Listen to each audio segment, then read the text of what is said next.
So in our final video for today, we are going to graph lines that are in standard form. Now, in the previous lesson, we were given one line that was in standard form, and I had you solve for y.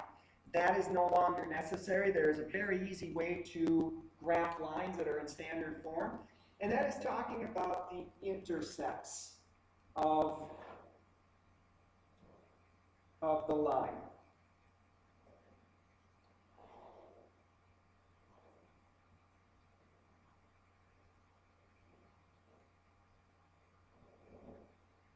So, remember in the past, especially when we found those x-intercepts, to find the x-intercepts, we let y be 0, correct? Because we had all along this x-axis, the y-coordinate is 0. So that's how we find the x-intercept.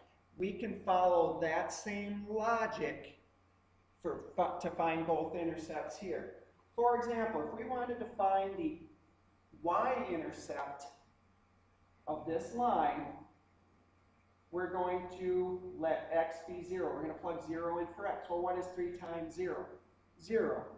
So then 0 plus 5y leaves us with just 5y equals 15.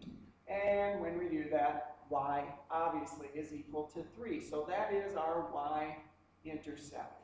It is 3. I'm going to label that over here.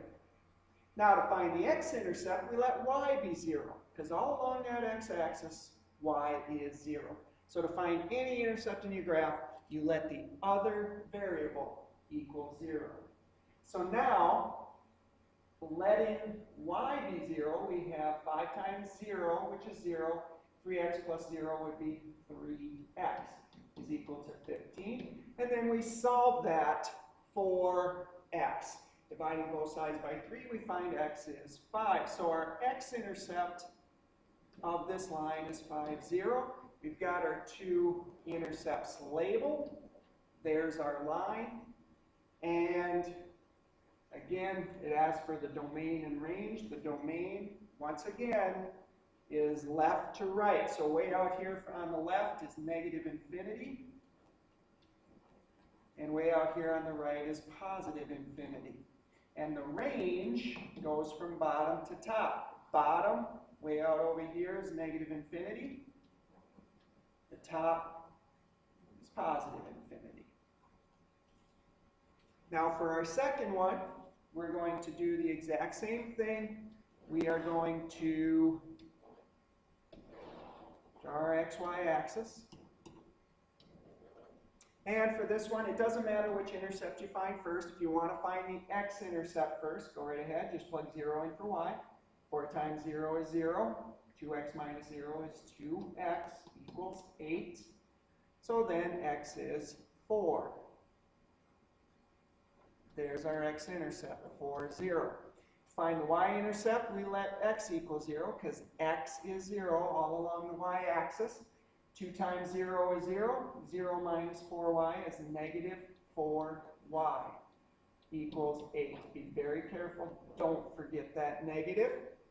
And to solve this, we divide both sides by negative 4. So then our y-intercept is negative 2. And we'll label that as a point 0, negative 2. And there is our line. Domain. Once again, left way out here at the left end is negative infinity. Right end is positive infinity. Bottom for our range is negative infinity. Top is infinity. And that is all the videos for today.